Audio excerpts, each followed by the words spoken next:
On this week's episode of the K12 Tech Talk podcast, we follow up on the frustrating rollout of ChatGPT for teachers. Was OpenAI unprepared for K12, or is this just part of the strategy? Thanks for listening. Live from the NTP studios, this is the K12 Tech Talk podcast. This is episode 242. The post-Thanksgiving, we gobbled and wobbled too much, and now we're having a hard time getting started. It's real. I am Josh, K12 Tech Director from mid-Missouri. With me in the same state, but down the road a bit. Hello, Chris. What's up? And Mark, who is neither in the same state or down the street on the East Coast, former CIO for a large district over there. Hello, Mark. Hello. I was near you guys last week for Thanksgiving. It was out in the Midwest. About 4 hours away, right? Yeah. Got to spend the holidays with the great state of Indiana. Nice. Love that place. Love Indiana. So much fun. What'd you do that was fun? Mostly ate. That's about it. I'm on detox now. Me too. Yeah. Yep. The scale's been messing up. Oh, yeah. Good excuse. Yeah. I think that happens to everybody this week. Yeah. So, Chris, you and I are dealing with snow days right now. We've had some snow come through and... Yeah, like 0.002 inches. It's been crazy. Yeah, we dismissed early yesterday and didn't have school today due to that 0.002 inches. No, but it was slick. It was icy. No, it was snow. It wasn't freezing rain. It wasn't sleet. It was just snow. And we had, 3 or 4 inches of snow over Thanksgiving break too, right? Yeah. Yeah. Oh, yeah. Mark, you got some of that too. I did. We flew over the snow and then landed and then got the snow again. Oh, that's funny. So, yeah, it was great. So, anything going on, gentlemen, in K12 world? Chris, anything fun and exciting happening with your snow day? No, I'm clicking around doing some firewall updates while we record this, if that's okay. Oh, that sounds like a brilliant idea. Yeah. This is how we lose one of the co-hosts in the middle of the show when the updates don't go right. Yep. Yeah. Well, at least he won't be leaving to go to a board meeting. That is true. I don't know who would do that. I think leaving to fix your firewall is a better excuse than leaving to reset a projector. Did that get fixed? Okay, that's what I was just going to say. The really, really funny thing about that is I went over there the following morning to address it. I think we had a meeting down there. Oh, yeah, we had a construction meeting down there. And I sit down at the table, and the superintendent comes down, and she's like, "You need to get that figured out." I'm like, "I know, I'm working on it." And PR guy walks in. I plug the laptop in that's in that room, designated for that room. Hit the speaker button, turn the volume up, and it works. So I look at him. I'm like, "I don't know what you were doing, dude, but it's working fine." So we would like an apology from him. Okay, I'll ask for that. Chris, you want to say? You look like you want to say something. That's why I paused. You want to hit a sponsor real quick before we? I don't. I'm following the script. I'm doing things in a proper order today using the doc provided to me, and this is not ad time. Okay, sorry, sir. Mark, you want to hit the news? Yeah, kind of a quiet last couple of weeks, as you can imagine. But the one thing that did come out in the last 24 hours, the Illuminate story. We talked about this a couple of weeks ago where New York and Connecticut took action against the company Illuminate for a data breach that happened in 2021. Well, the FTC has also jumped on board. They have held the company liable for the breach, and they are going to be taking some actions to enforce stronger security within the company. It's great to see that the FTC is taking action when it comes to cybersecurity and private sector companies. For a little bit of backstory, Illuminate has a number of different products. This is only one of their products was hit with this, but a former employee left the company in 2020, and their credentials were left on. And so in 2021, a hacker used those credentials to log in and expose students' email address, home address, dates of birth, etc. Sounds familiar? But one of the bigger issues with Illuminate that people have really taken issue to is that the school districts did not find out about the breach for almost 2 years. So this breach that affected almost 400,000 students was not notified to school districts until around 2023. Major issue when it comes to trust with their customers. So we'll see what happens, but the FTC is now taking stronger actions against this company and enforcing greater security within their company firewalls. This is going to be interesting to see play out and how heavy those fines and actions are. I think this is probably one of the first ones. I mean, you could say Power School had a similar root cause, I guess.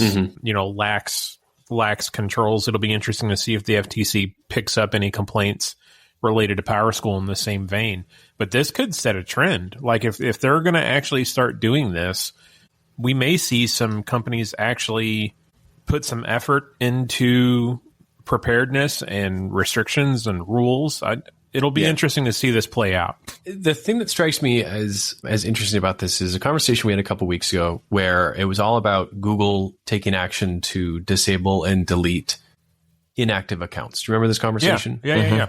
And we were kind of torn around like, well, wait a minute, is that their responsibility or not? If a customer goes silent and their data is not accessed or used, is it Google's responsibility to delete that data? Well, in this case, the FTC is actually requiring Illuminate Education to delete unnecessary personal information. And so I think the shift on this one is away from school districts' liability and control and more towards just greater cybersecurity hygiene. So if the FTC is saying, hey, I don't care whose data it is, if you're unnecessarily holding too much information, you do have a responsibility to delete it. So something for us to think about is that we do need to have our companies that are working with us secure our data. And part of that means deleting unnecessary PII. And, that's also a provision of a data privacy agreement, too, that the school district can ask or tell the vendor when that contract is up, delete my data, and they have to delete the PII and data owned by the district. So, it's again, following those provisions, those privacy provisions that are laid out. No, it's good stuff. It'll be interesting to see it in the next 6 months or so. I can't recall like a company or a K-12 entity like hearing, reading about FTC taking action. I can't remember one prior to this, really. I agree. I was thinking the same thing, but I didn't want to say it and sound stupid because I know Mark knows the answer probably. They have taken action against other companies. I can't recall a K-12 education technology company. Okay, so not an ed tech company, maybe, but okay, yeah. No. And the only other story, although this one is a pretty big one, we've talked a lot about the shifts of the Department of Education at the national level. Well, last week, that would be the end of November, the Department of Education announced 6 tentative agreements with other federal agencies to shift some of their programming over. And this is kind of the first step towards closing down the Department of Education. So I'm not going to go through the entire list, but the departments that will be taking on some of the DOE's work will be the Department of Labor, the Department of the Interior, Department of Health and Human Services, Department of the State. The bulk of the work really is going to the Department of Labor. Those are going to be where the Title 1, 2, 3, and 4 programs are going, the rural school programs are going, impact aid, competitive grant programs. Those are all going to the Department of Labor. That's about $20 billion worth of the Department of Education's work. And then some of the other smaller things that will be going to Department of Labor will be graduate assistance. So you'll see some things like funding initiatives for college and universities. That starts to go to the Department of Labor as well. So, and then if you're looking at the State Department, Department of the Interior, that's really where more of the tribal funds and tribal programs will be going. Very interesting to see how this resonates with Congress, but Congress has said they hold the keys to shutting down the Department of Education permanently, and they want to see what the plan is to shift these responsibilities. Well, this is the first step in that plan. So we'll see how this goes. I'm not sure the details of it. I don't think they really know the details of it. We're really just looking at an agreement level type announcement. And then the details of what shifts over, what changes. Do the people and the personnel shift with it, or does it get absorbed into existing departments? That's all yet to be determined. Yeah, it'll be interesting to see that come to fruition if it does within the term of this administration, and to see how far down that road it gets. Yeah, for sure. I was going to try and make a wrestling joke, but I couldn't think of one. I felt like when this news hit, I mean, it was big national news, and then I haven't heard anything like locally. I haven't heard like local schools really talking about it yet. I haven't heard anything like from our state with it yet. Again, it's kind of like an announcement, and now we're just looking at each other to see what actually happens with it. Yeah, I mean, I think my only concern is that, other agencies, other federal agencies have different expectations for enforcement. And I think the Department of Education has always placed programs in school districts and states knowing that, hey, the world of K-12 is slightly different. When you start to move things over to the Department of Labor, they're used to governing, obviously, private entities. And so will there be an understanding and a recognition of the intricacies of K-12, or will enforcement of the rules and regulations fall under a heavier hammer? I think that's where I'm a little bit concerned about the shift. But at this point, we also don't know if this shift is going to mean that the programs are going to change and if the funding is also going to change with it. Yeah, and I'm completely saying this without any kind of investigation of what I'm talking about. But if you gave me two doors, and one said labor and one said education, and I have to imagine they each have mission statements, I have a hard time thinking like, hey, I'm going to choose that door that says labor on it because that mission statement with education is going to line up perfectly with me.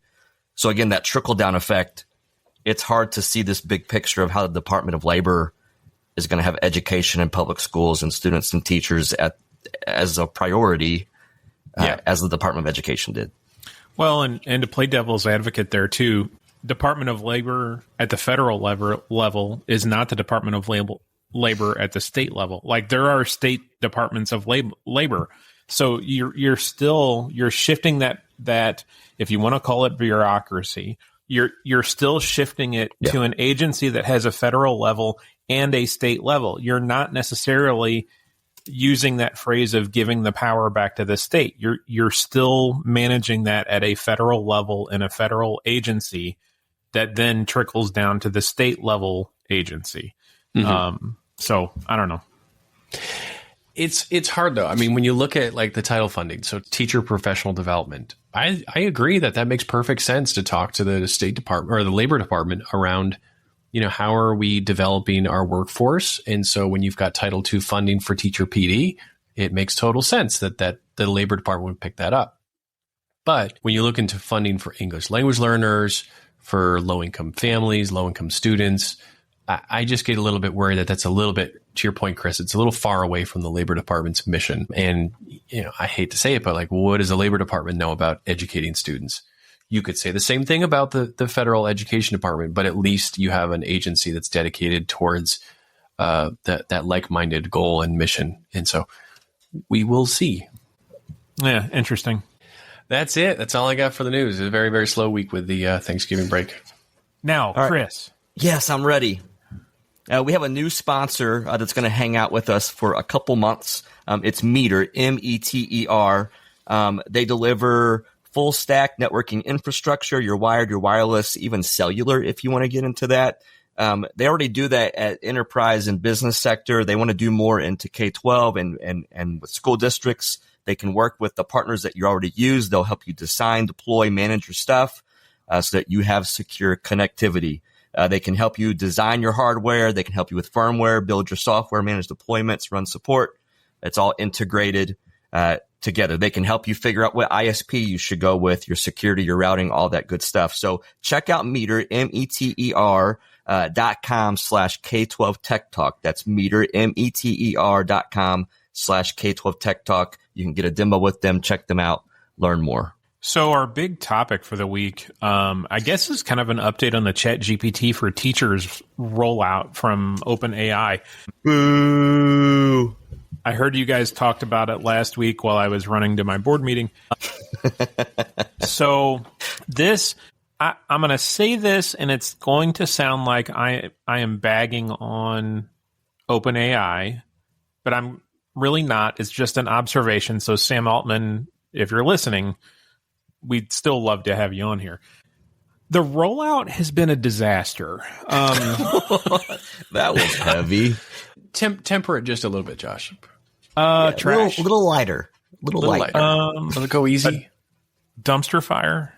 Okay. So, and I'm not the only one that has this opinion. I was on a conference call yesterday with some folks around the state, and there were several people echoing that sentiment. The biggest issue is the first person in. So if a teacher goes to the link to create their teacher account and they get it free for till 2027, if they're the first one in, they inherit like domain level administrative rights for the district's instance for OpenAI at that point. And to get there, it feels shady to get to that point because you have to prove who you are. So I uploaded a picture of my business card. Well, they didn't like that because it didn't have a date on it. So the other forms are a letter on letterhead with a date saying your role, signed by a district official, or a pay stub. So how many teachers are going to be uploading recent within the last 30 days? Because I think that was the rule. It was either 30 or 60 days. A recent pay stub to OpenAI now to verify that they do indeed work for a school district. And if they're the first one in for that district, they are the admin. Which, by the way, OpenAI is now the world's single greatest source of information on teacher pay rates across the nation. Yes. Because they probably consumed all of your pay stubs and just thrown that into the engine. I didn't get any of those extra questions, though. I just got a pretty straight shot. I barely typed anything in, and I was verified. Because you already had a teacher do it. You went to OpenAI.com, I think. Yeah. Josh got confirmation from admin@gmail.com that he is now a... No, it's admin3@gmail.com. That's right. But once you get in, you're in, and you can do like single sign-on stuff. You can do whatever you want if you're the first person in. Yeah. So, can I ask a question here? How do you verify what district you're in? Does it take your email domain, or and attaches you that way, or do you just say I'm with? You just say, "Oh God." Yeah. But I mean, it did some little AI junk, and clearly with Josh, it needed more information, but it asked a couple questions and it looked you up and it said, you're cool, you're in. So I am sharing my screen with you, gentlemen. I just tried creating an account with one of my test accounts in my district. The first step is you select your district, or you select your building. And of course, all of my buildings are listed there, but I only have one account. And then I put in first name, last name, email address, and it comes to this screen. It says, thank you. Continue upload documents that confirm your educator status, your full name, academic institution name or logo, and date no older than 90 days.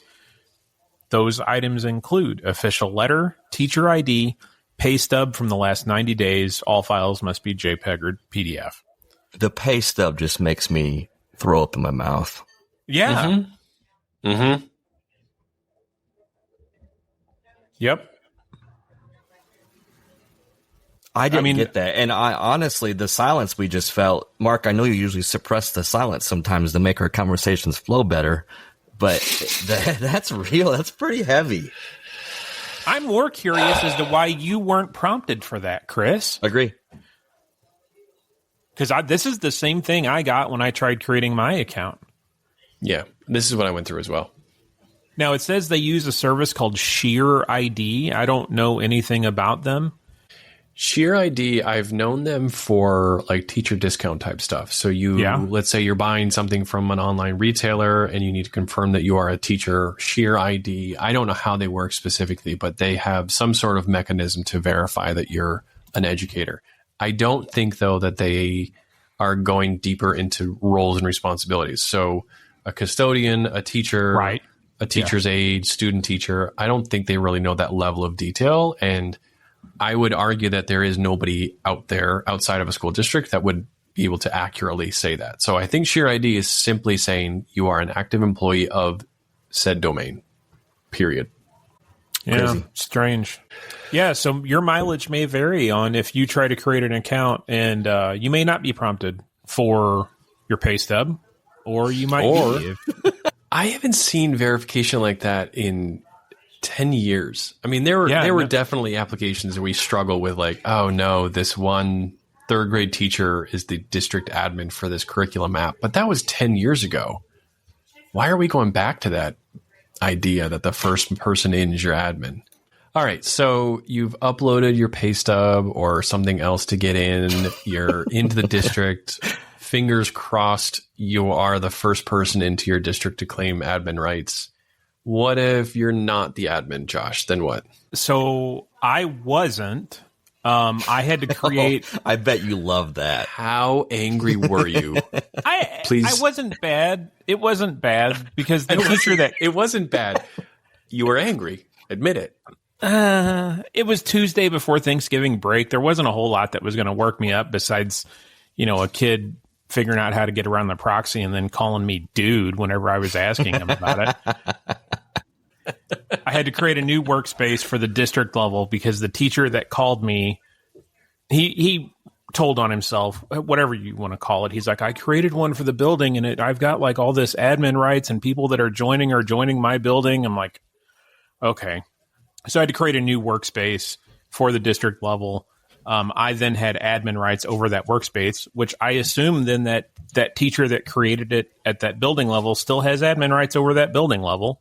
I was able to create a DNS text file entry that showed that I own our domain, that then those email addresses now that people that join after that with our email address that's tied to our domain should flow into the domain workspace. If that's how it really works, I honestly don't know because there's like no tutorial, there's no rollout video, there's no how to. The FAQs are like three questions long. Like this rollout really has some rough edges. We had talked last week about, or 2 weeks ago, our concern was this is very much a bottom-up rollout. And it sounds like from your implementation, it certainly is designed to be focus on the teachers, focus on getting them onboarded and into your application, and then figure out the admin stuff afterwards. Is that's your experience, Josh? That's my experience. I don't know if that was the intended outcome. I just think, unfortunately, that's how it's going to roll when you don't require that proving that domain ownership up front when that first person is signing up. I don't remember. I guess Google did it. Whenever you originally set up your workspace account, you had to create a text entry. Or I can't remember the last couple services that we've had to do that with. Like that is one of the very, very, very, very first things that's done to prove that you hold the keys to that domain. You are an admin level person for that domain. And that's just not happening with ChatGPT for teachers. Like thanks for your pay stub. Here's your account. Coincidentally, I had to set up a new Google Workspace domain today, and the very first thing it made me do was upload the TXT record to my DNS. Sure. Couldn't do anything else until I had verified ownership of the domain. And I think that's the easy solution here.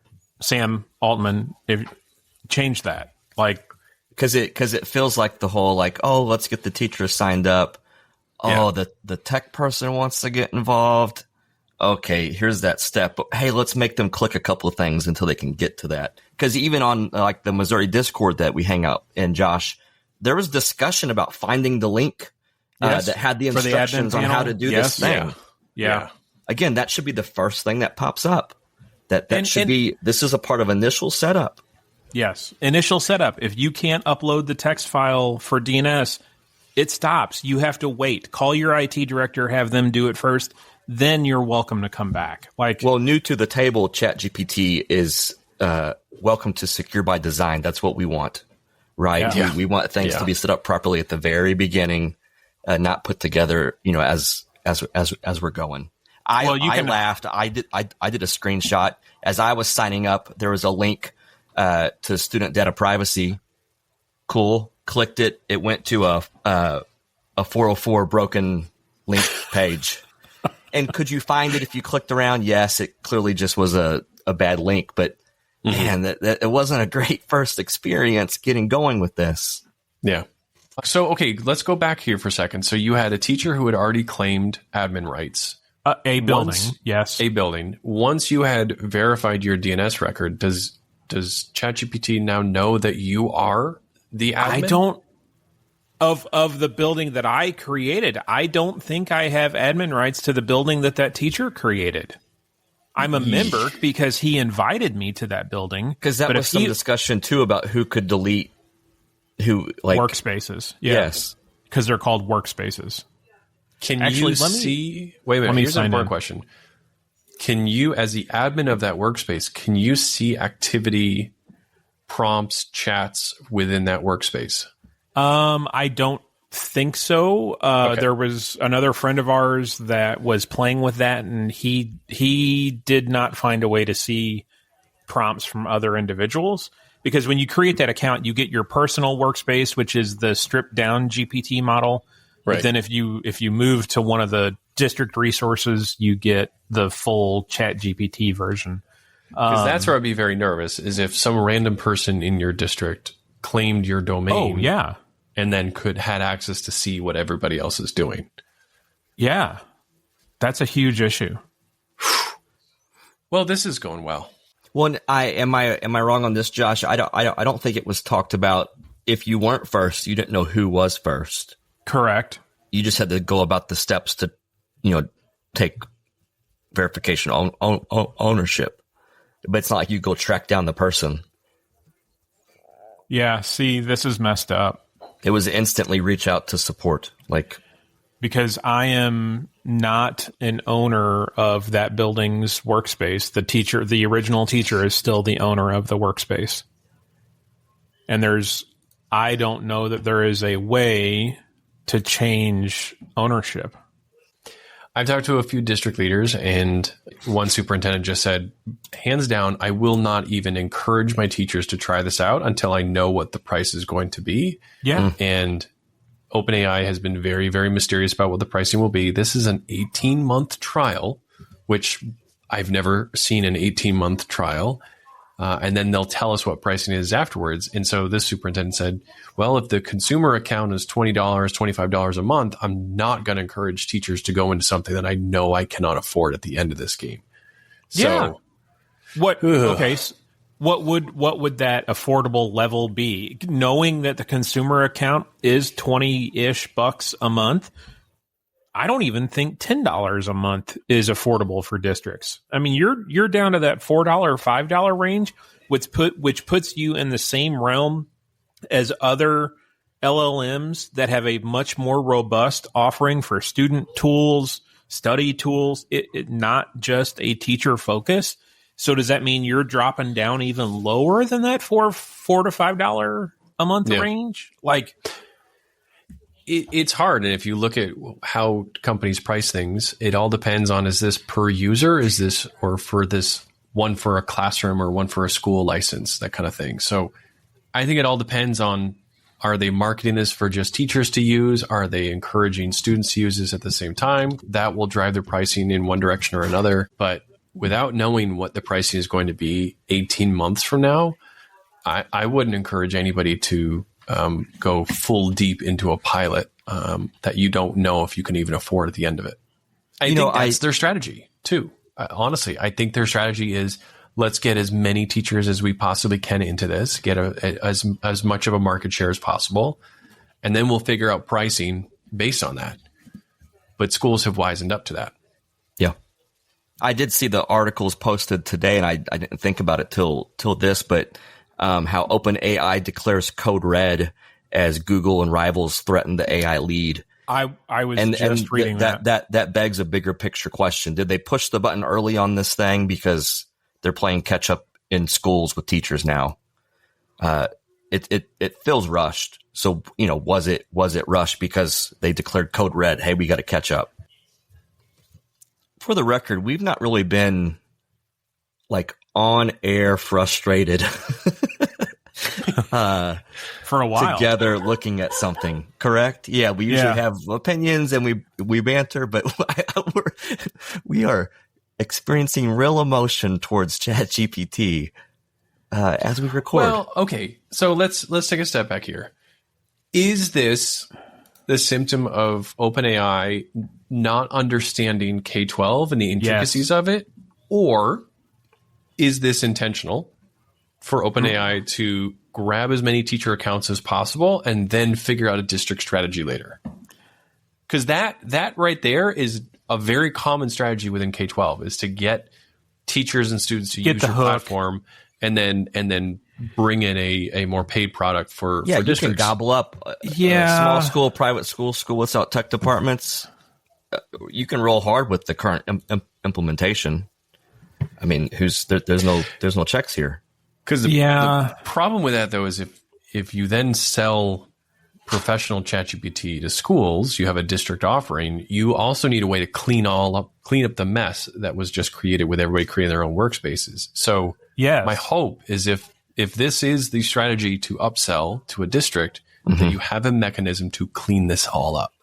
And it doesn't sound like, or we don't know if there is that, because there's nothing in their support documents. Well, and the other weird thing is I'm tapping around in here and I'm trying to figure out, like, okay, so one of my 5 buildings has a workspace that I got invited to. How do I know if my other buildings by the teacher admin? Yeah, Josh, you've lost control. How do I know? This is a mess. It's a mess. Shut her down. Well, and Mark, that superintendent that wasn't going to advocate for staff to use it until he knew what the pricing was at the end of that 18 months. It's one of those things where I don't know that anybody should advocate for its use until they clean up this management mess they have. Well, will you come back next week and set up SAML and SSO and let us know how that goes? No, I really don't. I really don't want to do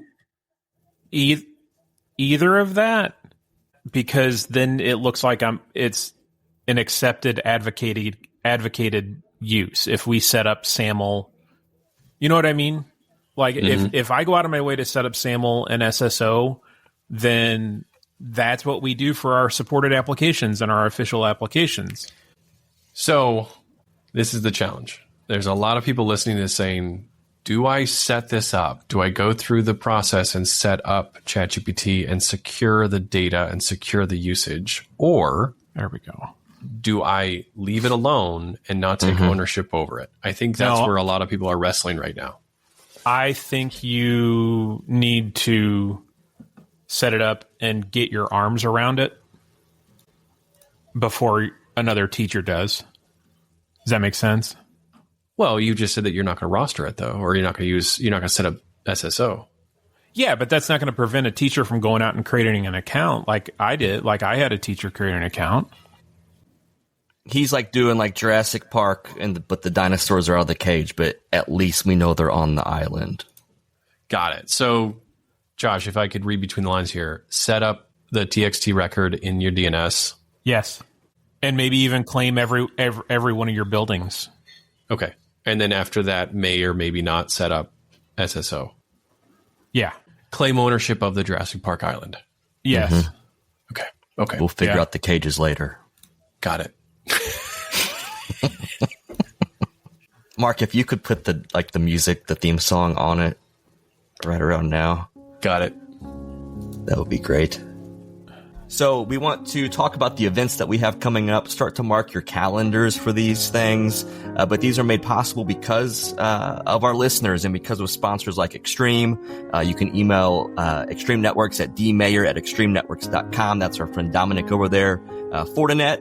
Check out Fortinet for all your firewall and other Forti needs. That's fortinetpodcast at fortinet.com. And our friends over at Lightspeed, check out their content filter and their signal product at lightspeedsystems.com. And the events that we have coming, you can go to K12 Tech Pro and click on events. But in January, this is a virtual event. We're going to be at the Secure Ed Schools Virtual Conference. That's Illinois. In February, we're going to be at the K12 6 Conference in Albuquerque, New Mexico. In March, we have the Midwest Tech Talk Security Symposium. April's COSIN. And then way out into July, you can check out the GAMUS Conference and, of course, our Midwest Tech Talk Conference. So check out those details at K12TechPro.com if you click on events. But I'll move us on over. So I hung out with Jeff at Vizor. That's VIZOR. This morning during my snow day. And this is an interview with Jeff. We posted on K12 Tech Pro. It was Ask Vizor Anything. So we asked those questions to Jeff, and he explained Vizor in some pretty good detail. If you're looking into asset management, or if you're not, Jeff answers all the questions that we have for him. And he explains where he's from. You can get a ticket if you don't have proper snow tires on. Check out this interview. All right, I'm hanging out for a few minutes with Jeff from Vizor. That's Vizor, VIZOR, a proud sponsor of the K12 Tech Talk podcast. Jeff, how's it going? I'm doing, Chris. Thank you. Doing well, Chris. Sorry, thank you. Yeah, I appreciate you having us on. It's always a pleasure to hang out with you guys for a little while. So yeah, looking forward to a chat today. We were just discussing snow. So you're coming to the podcast from where? From Montreal, Canada, snowy and cold Montreal, Canada. And I'm in Missouri, so I was just telling you, we got like our first, it might be a half an inch. I don't even think it's that. I think it was like 0.02 or something, inches of snow. But what do you guys have right now? We have about that during the walk with my dog this morning. That's probably how much fell during that 15-minute walk. Yeah, it's not so bad right now, but it's actually a little bit early for the ground to be completely covered and it to be completely white. It's beautiful though. Watching the snow fall from the warmth of the office here is I love it. Is just fine as long as I'm inside. Yeah. I want to chase this story because you told me something I didn't know, and maybe we have some listeners that won't know it. Tell me about this snow tire thing. that you guys have to do. Yeah. So here in Quebec, in this province, there may be other provinces in Canada that have this same law, but in Quebec, we have to have winter tires on our car from December 1st to March 15th. You cannot drive without winter tires. So winter tires, for those not familiar, are different than all seasons, right? So there's summer performance tires, there are all seasons tires. And then there's winter tires, and winter tires have like a snowflake on it. It's got to be certified winter tire. And if you get stopped, pulled over anytime in December 1 to March 15th without those, you get a ticket. Yeah. You're definitely getting a ticket. Yeah. That's fascinating to me. I love it. Yeah. All right. Let's talk about Vizor. Yes, sir. So again, you guys have been hanging out with us for a while, and we have met in person a couple of times now, I believe, and we've done some webinars, last month-ish.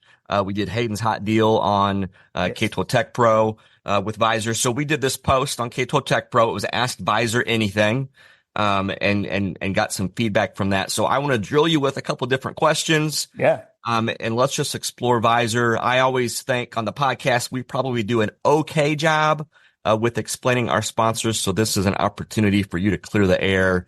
And all of the times that we fumble the ball, you're going to correct us on all these things. So, first question is, if I'm a K12 Tech and I've never used Vizor, never heard of Vizor, besides just when I say Vizor with a Z, VIZOR, what critical problem are you solving?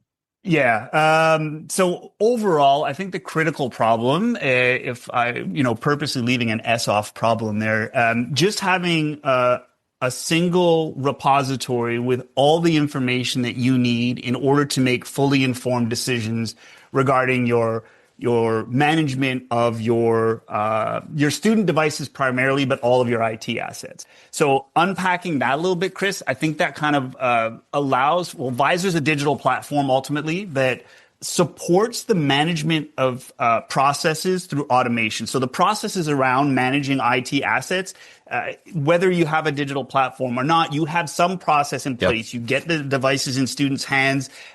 You move them from one OU to another to make sure that the correct policies and protections are in place on those devices. The kids are using them. They're going to break them. They're going to go into some sort of repair process. So you've got all these processes that you're following, regardless of whether or not you're using a platform like Vizor. But what Vizor does is it applies this level of automation to those processes. So it automates a lot of those processes for you. So an example of that automation, we just said, moving a device from one OU to another. So you can automatically, you check the device out to a student, you scan the device, scan the student's ID or type in their name, check it out to that student. That'll automatically then move that device to the appropriate OU for that student. When it goes into the repair process, you have the ability to track and manage the device through its repair process, right? So we're going to create a repair ticket. We're going to manage and follow that repair ticket through its process. We're going to automate the steps by which we're communicating with the technical team that there's a device requiring attention. So all sorts of process management through automation inside of Vizor. So what Vizor is doing is it's giving, we've talked about this before, I think, on your podcast, but the technical teams that the districts today are working with are overwhelmed. Yeah, this is a significantly outnumbered team of techs when you compare it to the number of people that they're supporting, be it students and other faculty and staff members. So they're outnumbered. We're trying to give them the ability to do more with less. So remove those kind of minute and small management, time-consuming management tasks through automation. So that's the big one there. And to talk about devices in particular, I think we commonly, of course, we mostly talk about Chromebooks, but what other devices can we manage in Vizor?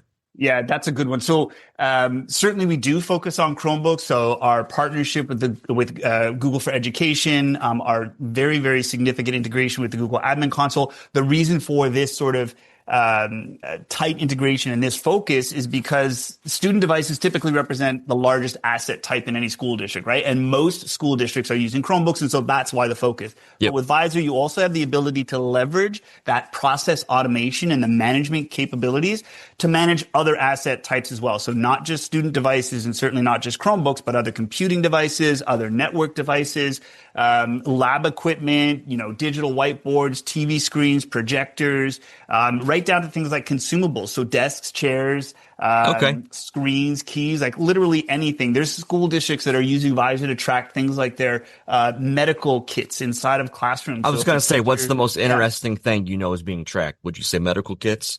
Yeah, I think the cool ones for me, I kind of typically talk about these a lot because they're kind of off the wall, at least in my mind. So physical education equipment, band equipment, so musical instruments and things. But yeah, the one that strikes me as I think the most relevant really are those medical kits. And so we're combining two of the different sort of sides of the Vizor platform insofar as teachers, if they, let's say a student cuts their hand and the teacher has to take some gauze and maybe some rubbing alcohol and a couple Band-Aids, or that's what's used in order to kind of manage that particular injury. Then they can submit a ticket. So essentially say, this is what I use, and this can go to the nurse or the medical team inside of the school so that they know that these things need to be replenished in that medical kit in that classroom. So managing that specific classroom's medical components, I thought that was kind of a cool use of Vizor, a little bit off the wall.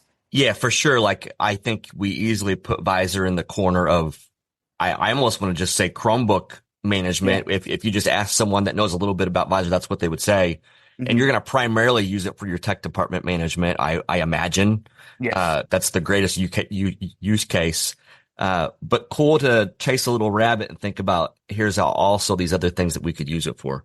Yeah. I mean, facilities and maintenance teams, that's another sort of bit of an offshoot, I would say, like apart and aside from the technology team. And that's a bit of a hand in glove type situation too. But yeah, these are things that are down the road. Yeah. These are not things that districts typically implement on kind of day one or even year one with the use of Vizor. But once they start leveraging, once we get the configurations done, once Vizor's in place for a while, people start to recognize its configuration capabilities and extend the use and the tracking capabilities of Vizor to manage other asset types. So I love that. I think that's pretty cool. Sure. Okay, so jumping back to device, walk me through a typical process procedure for what device checkout or check-in looks. I guess run through both of those sides, please. Yeah. So in terms of kind of a process supporting sort of perspective. So you check the device out to a student, as I mentioned before, so Vizor will automatically associate then that device to that student, of course. And that's with a barcode scanner. Is that with the computer? What is it? Yeah, barcode scanner. So the asset tag on the computer, whether that's something that, the service provider put on the asset, if it's the asset tag native to the manufacturer, whatever kind of identifier a district has on the asset, and it doesn't have to be a barcode. It can be typed in, right? You can just type in sort of unique identifier that way. And then same thing for the student. If students have student IDs with a barcode, you just scan that. If they've got like a lanyard that they're wearing, just scan it. It's kind of cool. That's the one that I think is the most effective. But if not, then, maybe smaller districts, if that's not in place, they can just type in the student's name. And then as soon as they find it, Vizor will find the unique student, because we're integrated too with student information systems. So we've got all that information inside of Vizor.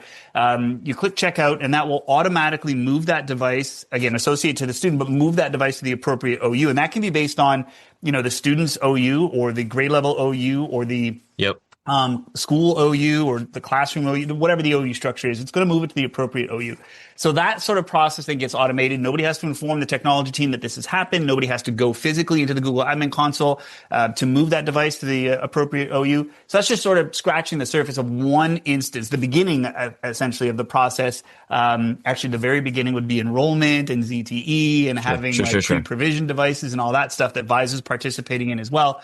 But there it is. So student will use it, let's say break it and go into the repair process. Actually, one step here that's really important too. I like this. I know that your district, Chris, you guys have student volunteers that are participating in repairs and things like that. So one of the things that Vizor does through automation in terms of supporting process is it will automatically notify and communicate with all the stakeholders that need to be communicated with at every step of the way. And what I mean by that, or a good example there is, you can notify parents when their students receive a new device. You can certainly notify the student they've received a new device and ask them to electronically acknowledge receipt. And you can include in that notification proper use policies. And I love this one because what you're doing there is you're telling students, these are the rules that you have to follow in order to properly care for this device. If you don't, here are the consequences. And mom and dad know about this as well. Your guardian knows about this as well. So they know that you've got to take care of this. They know that there's some skin in the game.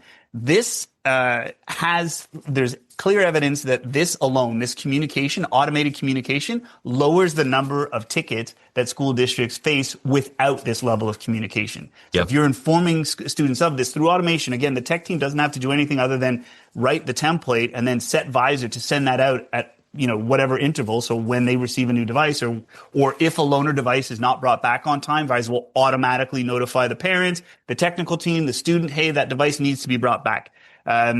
Another step of automation inside of process, right? So a part of a process is, well, what do we do if we loan a device to a student and they don't bring it back? What leverage do we have over the student? Well, with Vizor, you've got the ability not only to automate communication to make sure everybody's aware of the fact that that device is due back and there's now a charge that's being levied against that particular family because the device is not back. Vizor can automatically disable the device. So remotely disable the device if it's not brought back on time. So these are the types of things that technology teams are dealing with, right? What process are we going to follow here and how are we going to enforce the process? So Vizor not only defines the process in many cases, like based on ITIL compliance and best practices from our industry, but also automates those processes for the tech team. So it's kind of I don't want to oversimplify it, but there is certainly an element, a component of set it and forget it, so that you can move on to doing what's most important. And this is what drives me, Chris. I know that we've talked about this before, but the idea that we can participate in giving technology teams more time to deliver technology to students so that students can be better students, that's what this entire game is all about. Yeah, I can think about one-to-one 10 plus years ago at my school district. And when we went to high school with Chromebooks, that's also when we introduced that student technician program. And the paper trail, we had processes, but it was always pieces of paper. And I felt even the 10 years ago, I was like, why am I using paper again? Right. But it was what made sense with getting things to move. And also the emails that we had to pump out. And I would love to give my 10 years ago to say, hey, librarian, you can move this device to the lost Chromebook OU, but I can't give the librarian those rights. So I love hearing these stories of the schools that have automated these things. Yeah. And you're saving all those emails you've had to send out from tech department to secretary so that she can do the fine and sys. To let the kid know, like, hey, go back and get your new device because your Chromebook's broke. To the building technician that there's a Chromebook sitting at this library that needs to get fixed now. Can you go pick that up? It's just automated.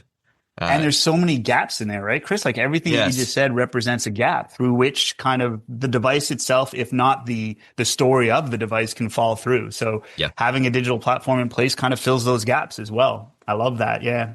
Yeah. We used to have stacks and stacks of paper, and it was like, here's the issue form, and then this is what you do with it. And then when it's done, here's the completed form. Yeah. And again, all the emails and the tracking there too. Okay. So talking about devices, and I think I've actually seen this report, from a demo that you did as well, but I know that you can help, districts plan replacement cycles, and kind of help with budget, because of some of the tracking that you can do in Vizor. Can you touch on that just a little bit?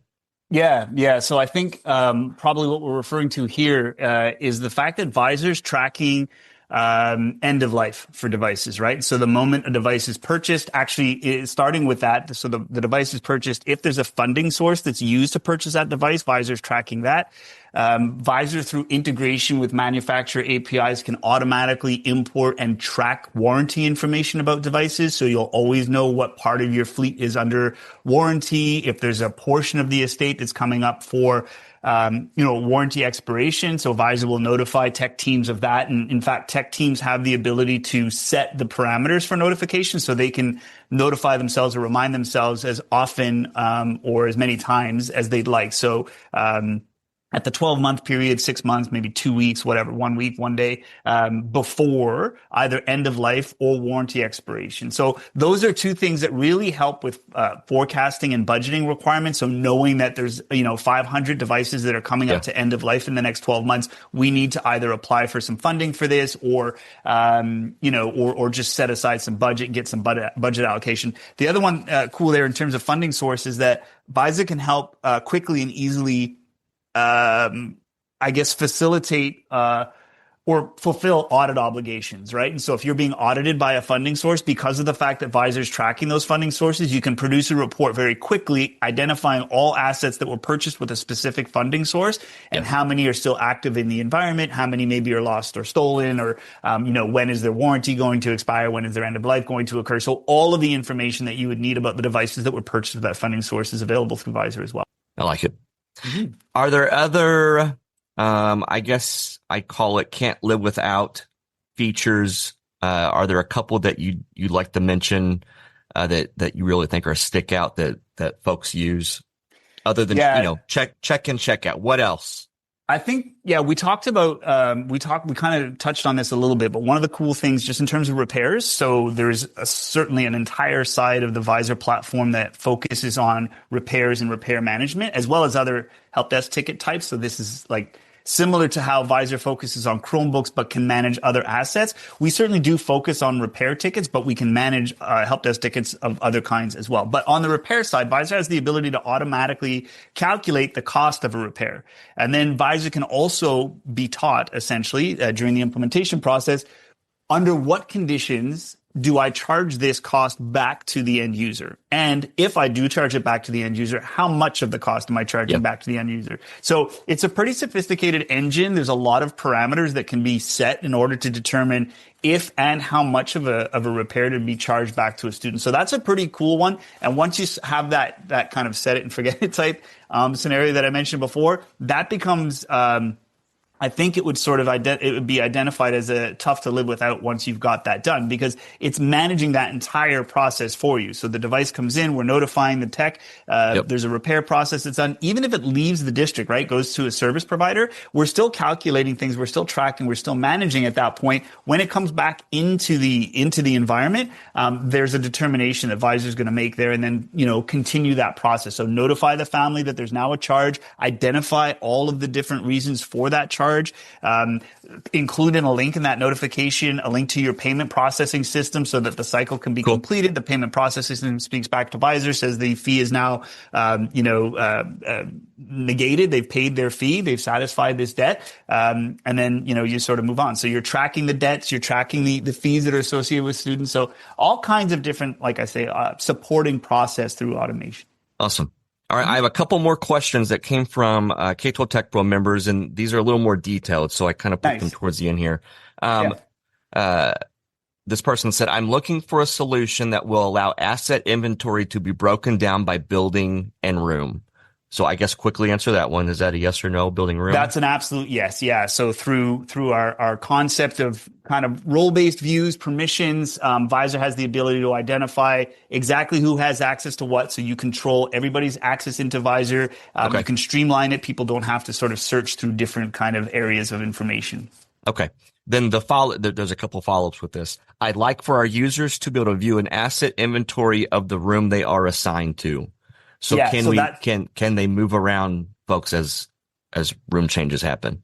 Exactly right. So you'll associate a user with a room, and then that user would have access to the information about that room or be responsible for the inventory audit of that room, and then remove other rooms' assets from their purview so that they don't have to, again, sift through that information. So It's a very important concept, I think, in Vizor is location tracking and sort of having the concept of location and associating those locations with specific stakeholders. So a principal, right, can see all of the I don't know if that's getting too far ahead.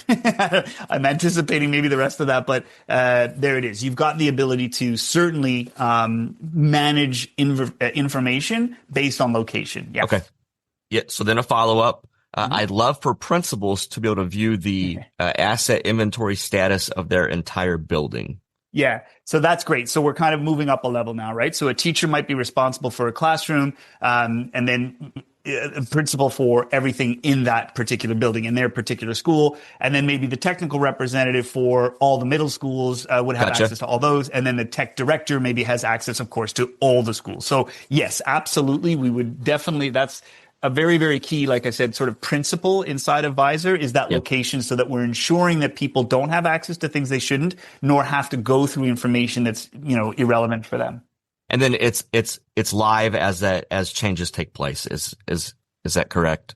It is. Insofar, well, actually, let me clarify that. Live as changes takes place, depending on the directionality that we're referring to. So from, let's say, Vizor to the Google Admin Console, for example, if we're talking about a Chromebook, you check a device out to a student, immediately that Chromebook is moved to the appropriate OU. So that's live. In the case of, let's say, a repair ticket that requires a screen to be replaced, and you take a screen from inventory and that's a part that's associated with this repair, that will, in real time, live, remove that screen from inventory, reducing the inventory count by 1 of that screen. So that's live. Yep. But in terms of the Google Admin Console, for example, updating Vizor. So let's say you enroll 20 new Chromebook devices in the Google Admin Console. Visor's not finding out about those in real time. The reason for that are limitations that the Google Admin Console places on us through API, like calls to the API are limited just for bandwidth reasons. It's kind of a big call. So you don't want to be constantly pushing all the information from the Google Admin Console down to Vizor. So this is done on a more scheduled, controlled basis. So maybe once a night. So that would be kind of, so live, yes, in some cases. And then in other cases where it doesn't necessarily make sense, not quite as live. We use ClearPass for some network management stuff. And when we put in a new Chromebook, we have to wait. We're looking for a MAC address, and we just are at the mercy of Google. Like, can you please update? So I can pull that down. Okay. Interesting, actually, Chris, one thing just very quickly on that is that we do have, there's what exists is called a sync button that will force that to happen right away. We just don't like using it just because of the bandwidth again on the network. But you're right. We can only operate as quickly as the console. Yep. Okay. So that answered that series of questions. So let's talk about, because the next member asked, about modules and can they be purchased separately? And we didn't really talk about pricing at all. So I know that you have some different things that we can unpack quickly with this. So just talk about the pricing in general, I think, not necessarily into the weeds of it, but I know that you guys came out with something, the essentials thing. Can you just touch on that, please? Yeah, so we have Vizor for Schools, which is the kind of full version. It includes 2 different areas of the Vizor platform, the help desk area and the asset management area. It's combined. It's one price. That's it. If you wanted to purchase either of those separately, you certainly can. But what we try to do is simplify as much as possible. So we created what we call Vizor Essentials, which is really just for not the help desk part. So just for managing assets. So those are the 2 flavors. You either get everything or you get essentially half. If anybody wanted to purchase the help desk area on its own, we can certainly do that. What we tried to do, though, Chris, as much as possible, is simplify pricing. We've really tried to make this as easy as possible for technologists to be able to go to business administrators and superintendents and say, this is what we're trying to get. This is what it costs. This is how it's licensed. And do all of that in one sentence. And I know how hard that is. Not a lot of vendors have accomplished what we have. And that's just essentially, let's get one number that makes sense. Student enrollment is the one number that everybody has access to. It doesn't fluctuate significantly, or at least not to the same degree that the number of, let's say, computing devices like CPUs used to be a way that a lot of people licensed products like ours. So basing it on student enrollment is simple. It's easy. It's very easy to forecast out. So what in 1 year or 2 or 3, what is our fluctuation rate? And we don't, we're not down to the single student, but really just sort of a round number. And then we don't change our prices. So that's something else that's really important. This is a little bit of a shot across the bow maybe to some other vendors in the market, but we haven't changed our prices. We're now at year 7, where we have not, increased our prices in 7 years. We've changed the pricing structure, as you just alluded to, with the introduction of Vizor Essentials, but it's a really easy. We're trying to make this as easy and compelling a story as possible for technologists to sort of give them all the tools that they need to go to their super, to go to their BAs and say, this is what we need, this is what it's going to cost, and this is what it's going to cost, not just year 1, but in year 2, 3, 4, and 5. Yeah. So some of the follow-ups to this, and you've answered this. So it doesn't matter how many techs I have in my department. It doesn't matter how many teachers I have or users I have. It's going to be based upon that student count. Yeah, so we want your student volunteers on the tech team accessing Vizor. We want teachers accessing. We want librarians. We want parents interacting with Vizor. We want as many people as possible interacting with Vizor so that everybody gets familiar with the environment and is able to put more and more details, data, information inside of Vizor so that technology teams have all of this information that they need, again, in order to, going back to the first thing we talked about, make fully informed management decisions based on all the information that's relevant to those decisions. So no, we do not charge based on anything at all other than one number, and that's student enrollment. Awesome. Well, Jeff, am I missing anything else that you want to say about Vizor? I appreciate that opportunity, Chris. Yeah, just to mention that we are very much looking forward on the sales team as much as everybody else for our new version, which is coming out. We've got it anticipated. There's no official release date yet, but we're really excited about Q1, and we're really thinking that it's going to be early Q1. I'm actually hoping maybe, Chris, that I can or somebody on our team can have an opportunity to maybe come back and talk to you and your audience about what's new and exciting. We've got some really cool features that we've been working on.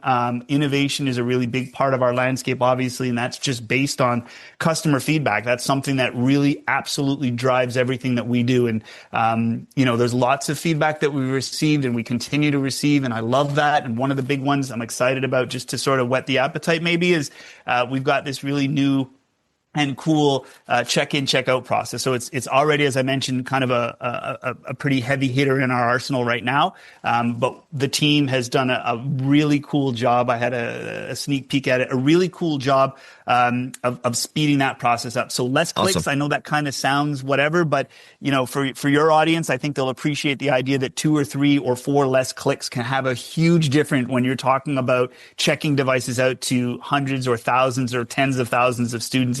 It's a really big deal. So we're very excited about what's coming up. Awesome. Yeah, and I guess I'm sales pitching for the matter of it. When you start to do, I've talked to some folks about Vizor or even just asset management in general. Mm-hmm. The math starts to make some pretty easy sense. If you think about the time saved, if you think about, well, because I had Vizor, I got these devices back, where they were a loss before.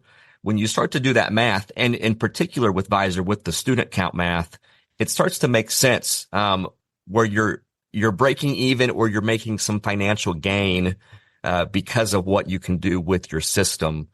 So I would encourage folks to reach out to Vizor, vizor.cloud /K12 Tech Talk, figure out the pricing and then do your own math, cause it's budget friendly.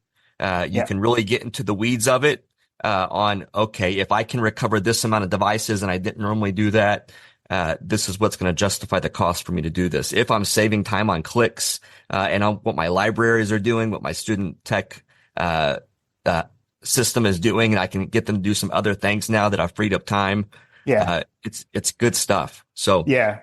You start to add in the opportunity cost and the things that you can be doing with your Yes. time. You're exactly right. That's a whole other number. Even like checking in thousands of devices and then setting them all with one action to power wash, right? And so not having to individually go and do that. It's just the numbers get very kind of orders of magnitude pretty quickly, when you start to add in all of the different things that you can do. And the other cool thing, sorry, I don't mean to cut you off, but I get excited when we start talking about stuff like that. You mentioned it is the ROI for small districts. Okay, the scale is different, but we've got just within your audience, we've got districts as small as 1,000 students, and we've got districts as high as 35, 40,000, I think, from your audience. And then beyond that, largest districts that we work with are over 100,000 students. So the return on the investment is there for everybody. There's nobody that, there's no size. Well, I don't want to say no size, but very few districts that wouldn't be able to, maybe a small private school or something like that. But yeah, generally speaking, everybody's got that ROI that can be gained through. Again, we're not the only player in town, and we're not going to be the right fit for everybody, but I certainly encourage anybody who hasn't done so to really explore this landscape, because this is a technology that I think can really help technologists do exactly what we said before, and that's deliver technology to students. Awesome. Well, thank you so much, Jeff. Thank you, Chris. My pleasure. And like I said, I hope for an opportunity to speak with you guys again real soon. Sounds great.